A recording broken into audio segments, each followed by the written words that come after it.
Hi friends, இப்போ நம்ம சப்பாத்திக்கு தான் ஒரு முட்டை கிரேவி பார்க்க போறோம். வாங்க பார்க்கலாம் வாங்க. சூப்பரா இங்க பாருங்க, நல்லா கொதிச்சிட்டு இருக்குது. இந்த டைம் நம்ம என்ன செய்யணும்னா, இங்க பாருங்க நல்லா உருளைக்கிழங்கு, வெங்காயம், தக்காளி எல்லாம் போட்டு நல்லா கொதிச்சு சப்பாத்திக்கு இந்த தண்ணியா வச்சு சாப்பிடும்போது சூப்பரா இருக்கும். இங்க பாருங்க 10 முட்டை எடுத்திருக்கேன். சூப்பராக இங்கே வருங்க, நல்லா ரெடி ஆகுது. நல்லா சப்பாத்தியை நல்லா தண்ணியாக இதுமாரி வச்சுக்கிட்டு நம்ம சாப்பிடும்போது சூப்பராக இருக்குங்க.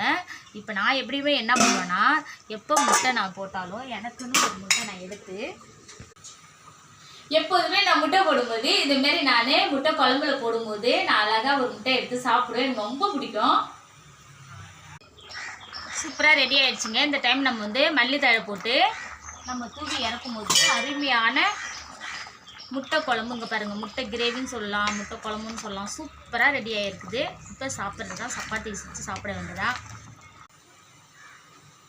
ஏற்கனவே சப்பாத்தி போடுற வீடியோ உங்கள்கிட்ட காமிச்சிருக்கேன். இப்போ சப்பாத்தி போட்டு சாப்பிட வேண்டியதா. இந்த வீடியோ பிடிச்சிருந்தா லைக் பண்ணுங்கள், ஷேர் பண்ணுங்கள். பாய்.